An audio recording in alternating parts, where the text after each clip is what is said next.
want to welcome you all to The Gateway.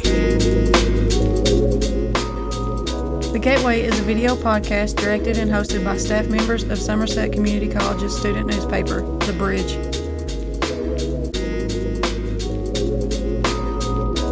This is The Gateway. Okay, hello and welcome to SCC's The Gateway. My name is Brandy Boland. This is one of 3 episodes where we'll be interviewing students in the Gen 140 Development of Leadership class. This course is taught by Dr. Amanda Waterstrat and Kimberly Toby. It presents concepts of leadership and group dynamics and also provides opportunities for students to develop leadership skills and potential. This episode will feature Group 2 of the class. Students in this group are Shelly Bramer, Hannah Shelley, and Christina Railsback.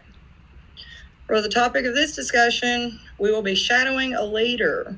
Shelly, can I begin with you? Who did you shadow and why did you choose that person? I shadowed a lady by the name of Laurel Jeffries West.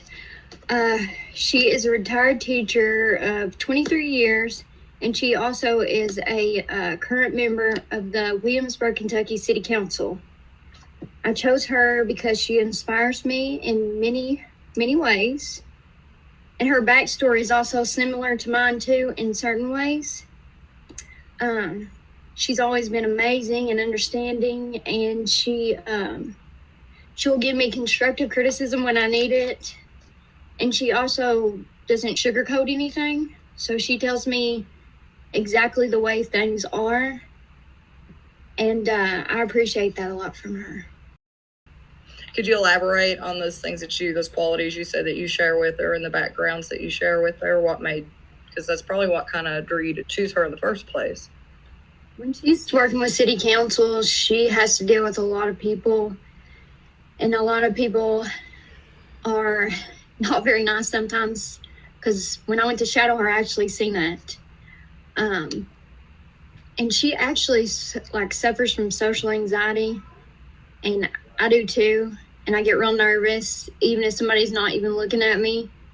And when she goes to present and everything, you can't even tell that she has social anxiety whatsoever. She just gets up there and does it. And I hope one day I can be like her, because even when we're doing this, I'm shaking. But I have learned just so much from her. It's just amazing. I hope that helps. Well, did you learn anything from her that helps you overcome your own anxiety? Not really. She said it just took some years of practice and just trying to block everything out and not worry about what people think. So I guess in time that will come, I'm hoping. Well, it seems like you picked a pretty good role model to make that happen. Okay, can I ask Hannah the same question? Who did you shadow and why did you choose that person? I chose to interview my high school math teacher, Miss Courtney Norris. She's someone that I look up to, and, other people look up to her too. She's just a great person, and, and her words speak, some people will say something, but, she will actually do it, you know what I'm saying? She won't just say something and not do it, but she'll do it, and, her actions, I guess, speak louder than words, or however that, quote goes. I actually know that lady personally that you shadowed. I graduated high school with her. She was our valedictorian, and she is a wonderful choice of somebody to shadow, I think. You picked a good person. Christina, can I ask you the same question? Who did you shadow and what made you choose them? Sure. I picked my daughter, Haven Railsback, and she is a teacher at Southern Middle School, and I just thought it would be really interesting to see her in that light of being a leader and leading, our next generation. As a mother myself, I find it very interesting that you chose to shadow your own daughter. It's like she's been learning from you all these years, and now you get to learn from her. What was that like? It was a lot of fun. It was really neat to see the way she interacted with her students. It was hard as a mom not to kind of jump in there if I didn't think she was doing something exactly right. But it was really, really neat. This year was a really tough year for teachers, and it was really neat to see from the parent perspective that I already have, and also from the teacher's perspective that she is showing through virtual learning and also in-person learning. What kind of leadership traits did she exhibit that makes you consider her a good leader? I felt like she exhibited professionalism, honesty, integrity, dedication, honesty. She really put forth a lot of effort in making sure that her kids understood exactly what she needed from them, and also made herself available to them inside and outside of class. Just from being her mom, I get to see the emails that she receives, not personally see them, but see the emails that she receives at 8:00 at night asking a question about an assignment, and she's right on there, answering it for them or helping walk them through what they need to do. Like I said, this year was just really difficult because of everything that's gone on with COVID. It's really admirable. I guess I'll ask Shelley the same question. What kind of leadership skills did your person exhibit that made you think that they were a good leader? She really loves to service her community, and she has always followed through with her commitments, roles, and responsibilities in education or through the city. And she just had certain qualities about her, like integrity and honesty and understanding that she has, and especially communication, because I know that's the most important thing. And I think those were the qualities that she exhibited that made me want to shadow her. Those are some really good criteria to choose. How about you, Hannah? What specific leadership skills did Miss Norris, exemplify? Well, Miss Norris, for one, she's not afraid to share her faith, and she'll stand up for you.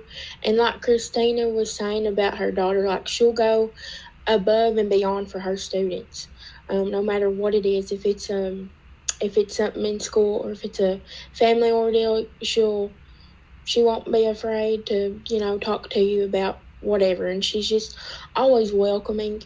And even in high school, I had her twice, and I was her teacher aide in high school.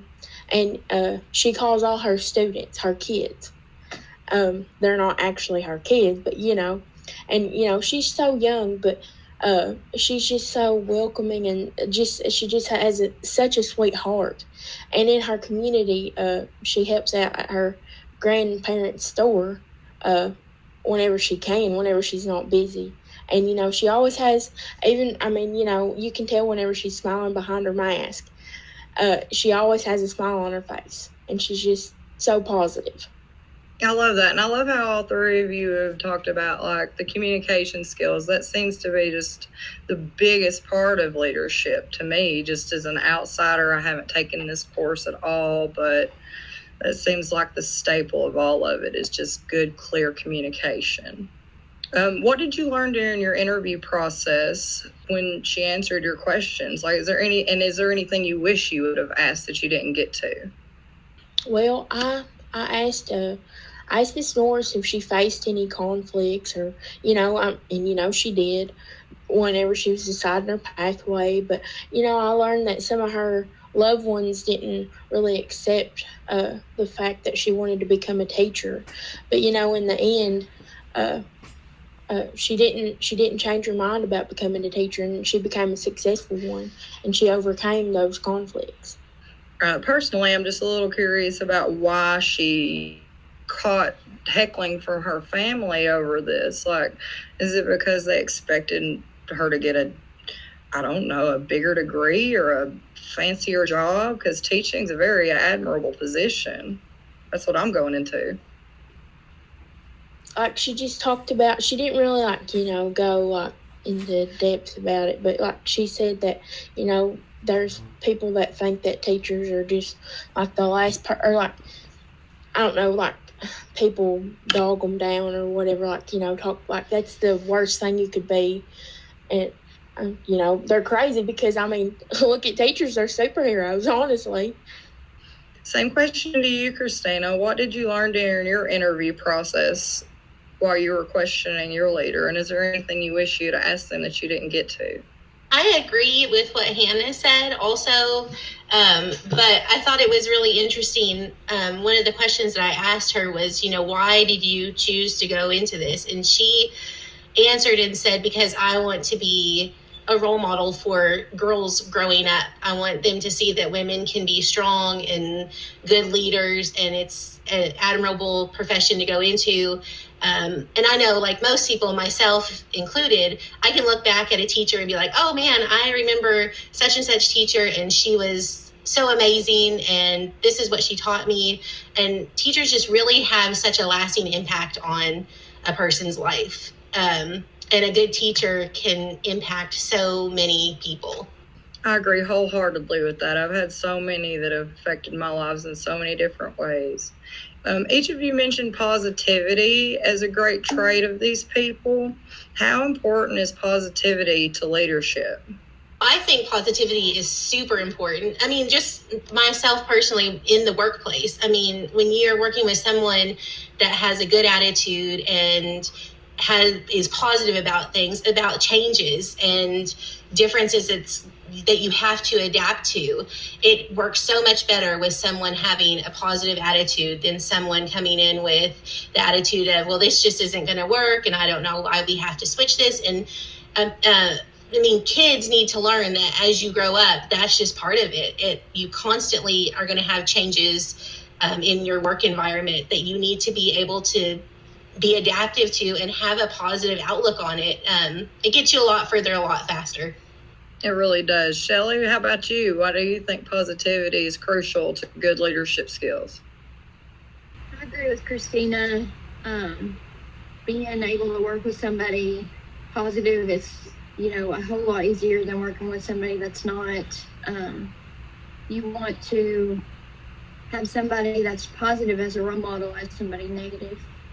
It's harder to listen to somebody that's got a sour attitude about everything, ain't it? Hannah, how about you? I know Courtney is an extremely positive person. How did that help you with picking her to be the person you shadow? Well, whenever we were first assigned this project, I thought, well, Miss Norris. But I agree with Christina and Shelley. Like, no one wants to. I mean, if I'm going to follow a leader, I don't want to follow someone who's a Debbie Downer about things. I want someone who will lift you up and empower you, and that's exactly what Miss Norris does. She'll lift you up. There was times in high school, or in my high school career, whenever people would, pass away, classmates, teachers, and, she was right there with you. If you need any, Hannah Grace, if you need anything, you come to me, or so-and-so, if you need anything, you come to me. And she was just always there for us, and still is. Did you learn anything specific from the interview process that's going to help you with your future endeavors? Well, yeah. She told me, Hannah, whatever you want to be, you pray about it. You do what... Oh, and she said this. She said, if you love what you do, you'll never work a day in your life. So I just need to know that whatever I do, I need to love it. And, I won't have to work. I won't have to, some days will be hard, but I won't have to be miserable at work and wish I had another job and wish I went into another field or whatever. Same question for you, Christina. Did shadowing this particular leader help you learn anything about yourself and what you plan to do in your future endeavors? I think it did help me learn more about patience. I tend to be somebody, I feel it's a society thing too. We want it now, like everything. And that we just have to be really patient and flexible. We have to understand that things are not always going to go exactly how we planned, but that doesn't mean that we can't do it, but we should just see what we can do to make it better or how we can achieve our goal.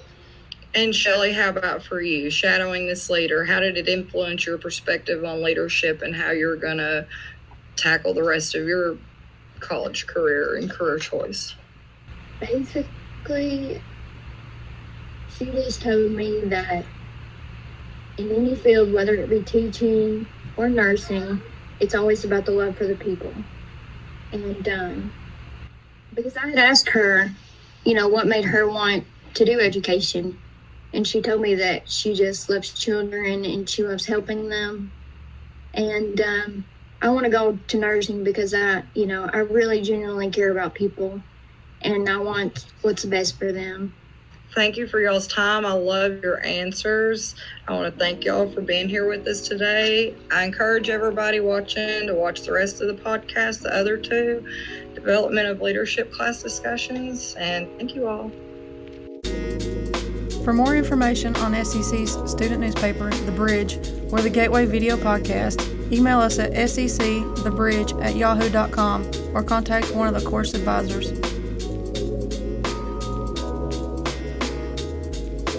This is the Gateway signing out.